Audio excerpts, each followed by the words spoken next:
Dobar dan, dobrodošli u recepturu. Danas radim tiramisu, pravi osvježavajući klasik s bogatom kremom i neodoljivim okusom kave. Probala sam više verzija ovog kolača, a po ovom provjerenom receptu uvijek ispadne savršeno.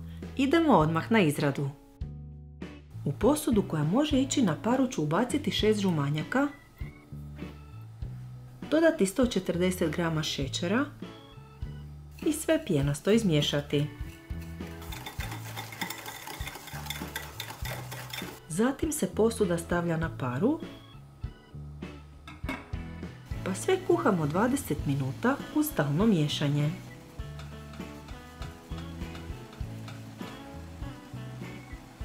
Nakon 20 minuta mičemo s vatre i smjesu ostavljamo da se ohladi na sobnu temperaturu.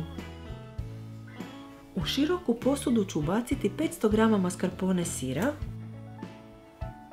dodati 2 žličice arome vanilije, pa izmiksati.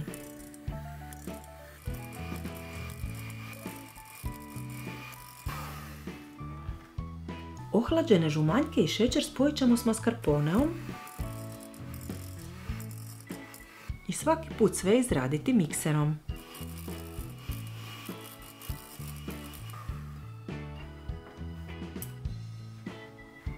Trebamo i 500 ml vrhnja za šlag kojeg ću uliti u posebnu posudu i izmiksati ga u čvrsti šlag.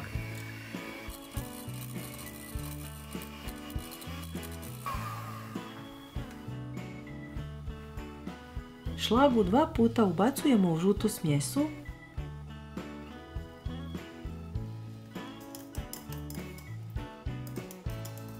pa ćemo sve ručno sjediniti pjenjačom.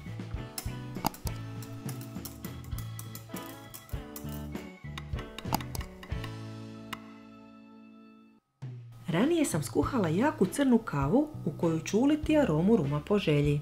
Kave je potrebno oko 400 ml, treba biti sobne temperature te je prema potrebi procijedite. Slijedi slaganje kolača za kojeg trebamo 42 piškote. Svaku piškotu kratko ćemo s obje strane umočiti u kavu i staviti na dno protvana koji ima dimenzije 33 x 19 cm. Dio piškota ranije sam malo odrezala da stanu u protvan. Na piškote ćemo staviti polovicu kreme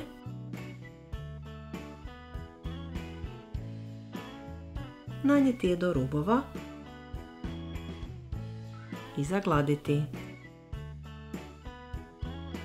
Na kremu zatim slažemo novi red piškota, također namočenih u kavu pomiješanu s aromom ruma.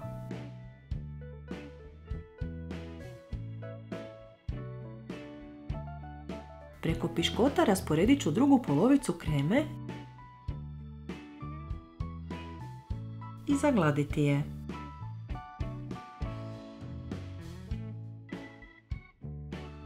Na kraju ću sve bogato posuti s kakaom u prahu, pa ostaviti preko noći u frižideru da se dobro ohladi. Kremast, lagan i pun okusa, tiramisu jednostavno morate probati na ovaj način. Ako imate neki svoj trik ili dodatak kako ga pravite, pišite mi u komentarima. Ne zaboravite se pretplatiti na kanal za još puno ukusnih recepata. Želim vam svima ugodan i lijep vikend. Bye!